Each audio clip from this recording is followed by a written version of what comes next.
Halo sahabat, Assalamualaikum. Semoga sehat selalu dan senantiasa berbahagia. Terima kasih ya sudah subscribe dan menyimak video-video LK21 Revive. Semoga Tuhan Yang Maha Esa selalu memberikan rezeki yang berkah dan berlimpah ruah untuk sahabat semua. Oke, kali ini LK21 Revive akan membawakan sebuah alur cerita film yang berjudul Aratut. Bagaimana keseruan filmnya? Gak perlu basa-basi lagi, langsung aja ini dia alur ceritanya.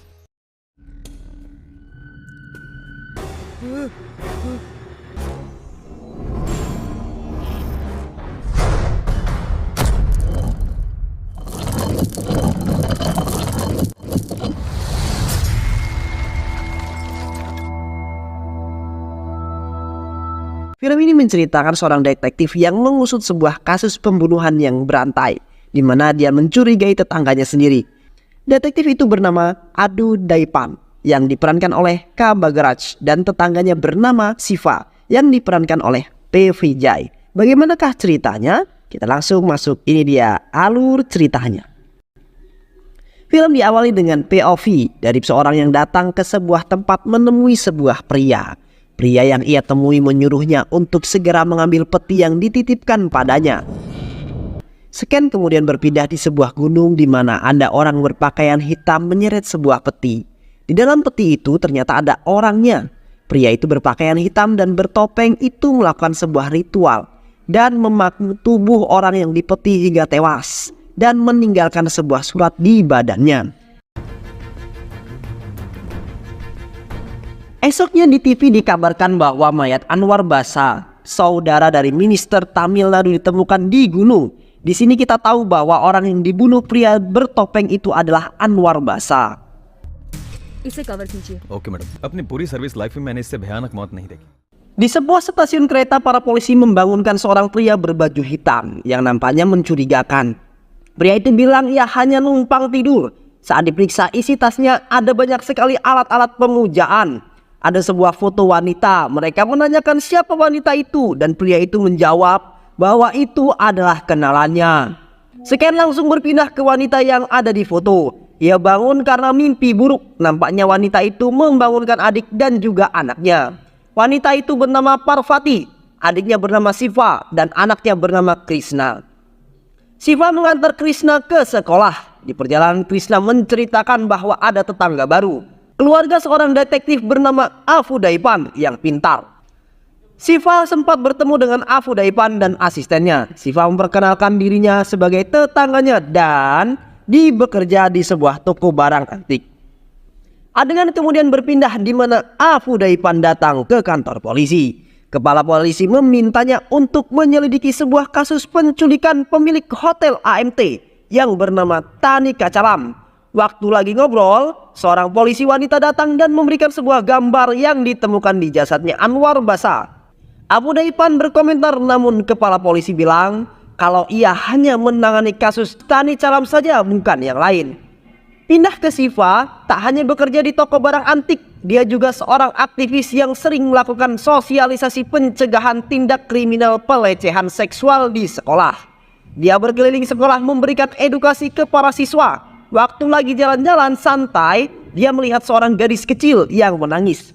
Ia menghampirinya dan menanyakan masalahnya. Gadis kecil itu bilang kalau dia habis dilecehkan oleh guru lesnya. Namun dia tak berani mengadu pada ibunya karena guru lesnya mengancam akan membunuh ibunya jika ia berani mengadu. Kemudian dengan pengalihan gadis kecil itu, Siva berhasil masuk menemui guru les itu.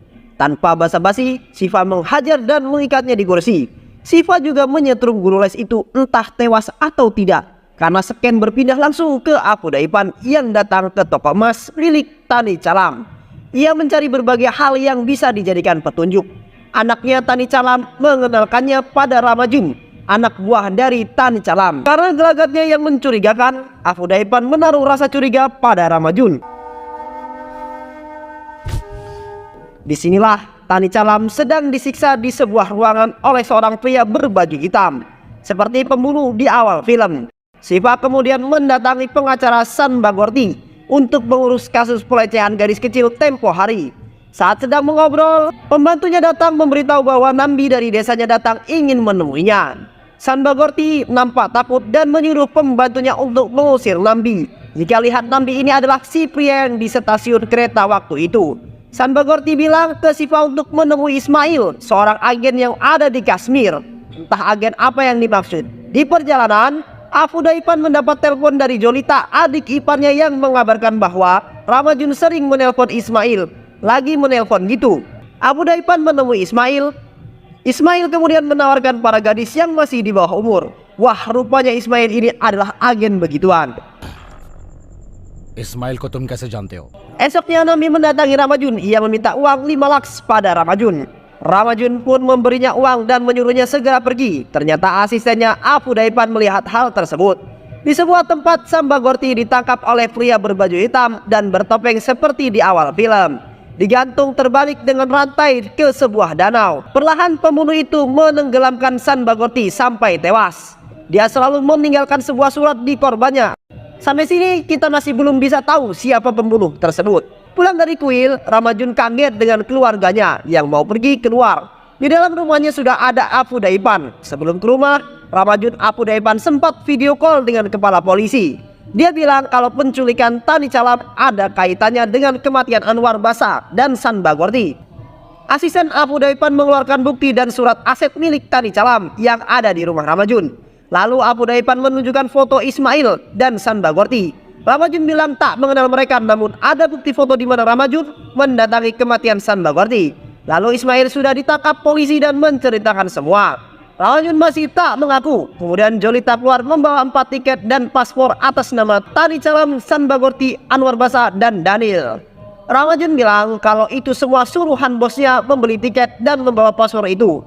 Pada akhirnya dibilang kalau bosnya beserta 3 orang lainnya pergi ke Vietnam karena sebuah masalah dengan 1 orang. Namun Ramajun bilang dia tak tahu ada masalah apa dengan orang itu.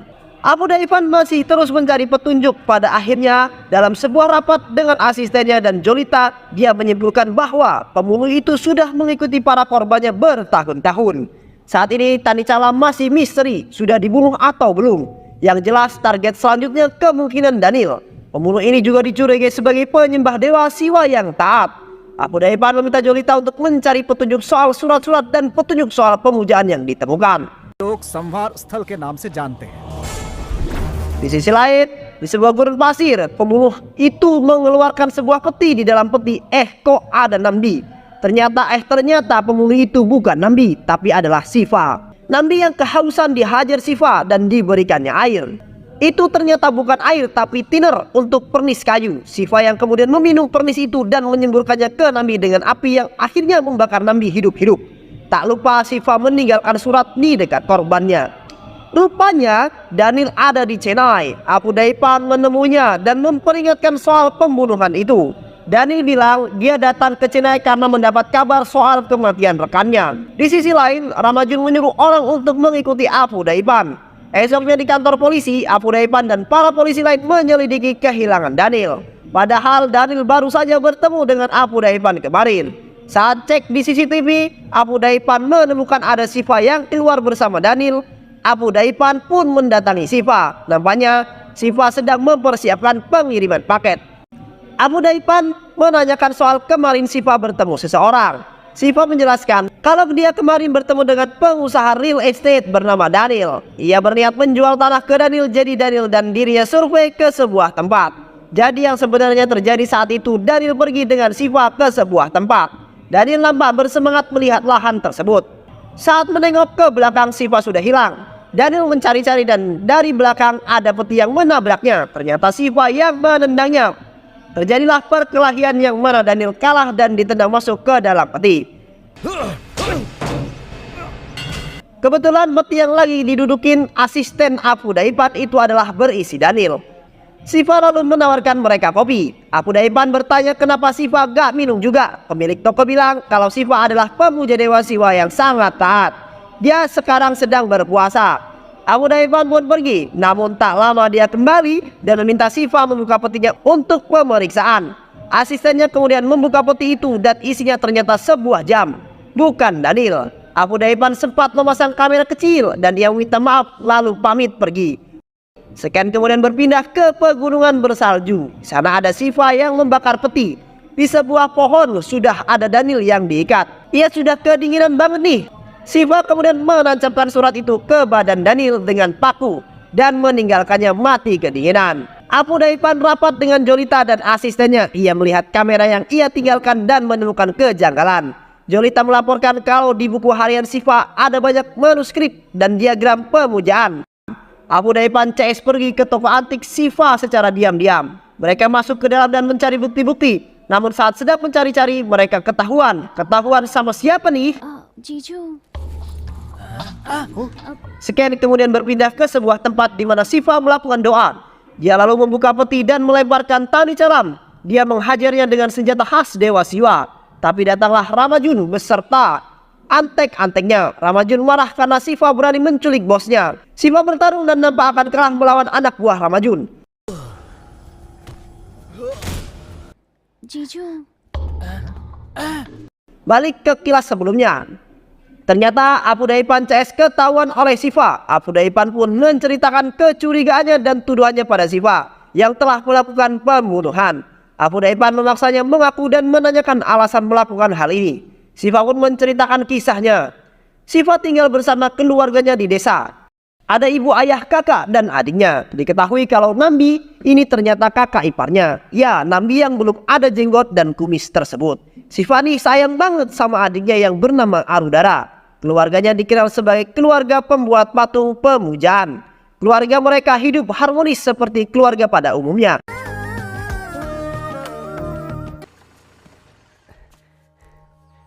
Suatu ketika, datang Tani Calam yang datang untuk memesan patung besar untuk pemujaan. Ayahnya mempercayakan pesanan itu pada Siva. Siva pun mulai berritual dan membuat desain seperti patungnya. Anehnya, Tani Calam ini sering datang dan memberikan perhiasan banyak terutama ke Arudra. Nami ternyata diam-diam kayaknya bukan orang yang benar. Dia menggoda Arudra yang mana adik iparnya dan melakukan pelecehan berupa sentuhan dan ciuman.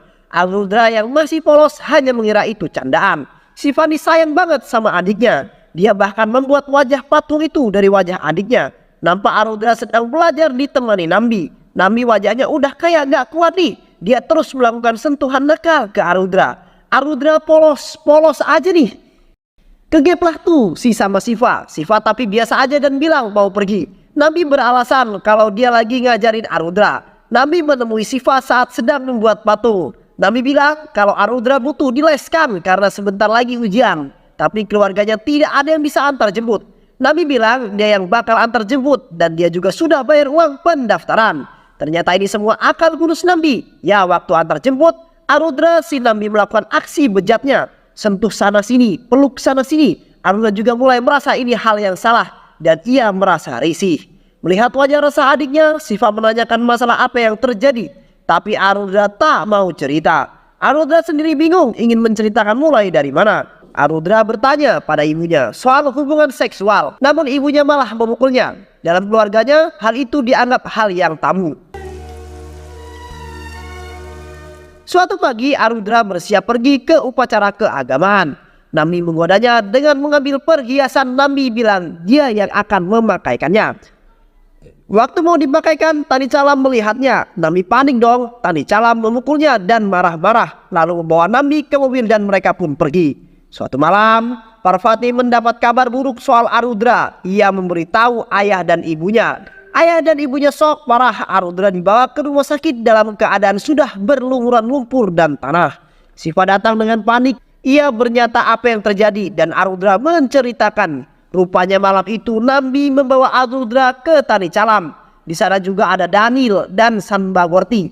Nampaknya Nambi menjual Arudra pada Tani Calam. Malam itu kejadian keji terjadi. Arudra yang masih di bawah umur diperkosa bergilir oleh Tani Calam dan juga yang lainnya. Mereka lalu mengubur Arudra yang pingsan. Saat Tani Calam menginjaknya ke dalam lumpur, Arudra masih sadar dan berteriak. Ada polisi di situ yang berpatroli. Tani Calam kabur dan polisi menemukan Arudra yang sudah dalam keadaan seperti itu. Arudra masih hidup selama 15 hari, namun akhirnya meninggal karena stres. Ayah ibunya pun ikutan bunuh diri, sementara Siva jadi stres juga. Parvati dan mamanya membawa Siva ke kuil untuk dirawat oleh pendeta di bawah bimbingan pendeta itu dia melakukan balas dendamnya.